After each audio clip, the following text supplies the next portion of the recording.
Hello everyone, welcome to the channel. Today I'm going to show you how you can adjust the screen brightness on iOS 26. On your iPhone, go to the settings. Mine is right here, so I'm going to tap here.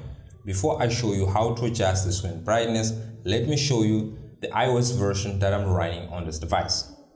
Let's scroll down until you find General right here. So I'm going to tap here, and then inside General, tap on About, and you can see here that I'm running the iOS version 26.2.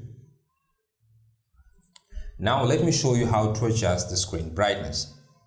Tap again to go back. Tap again to go back. Now inside the settings, as you can see, I'm still here inside the settings. Let's scroll down until we find display and brightness, which is this option here.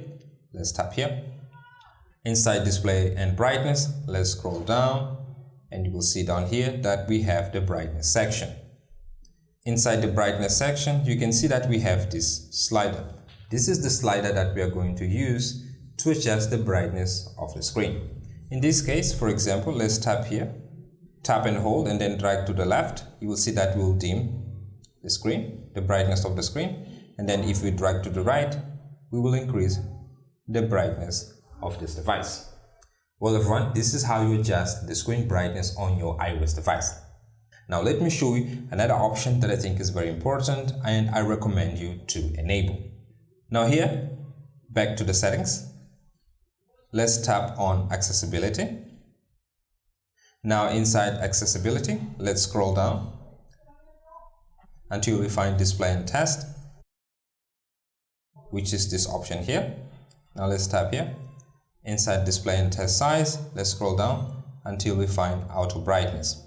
As you can see, I have this option on. If you enable this option, you will allow your device to automatically adjust the screen brightness of your device. For example, if it's night, it will dim the brightness of your device. So I recommend you to set that option on. Well everyone, this is how you adjust the screen brightness on iOS version 26. If you found this video helpful, give it a like, share it, and subscribe to the channel. I'll see you in the next one. Have a good day.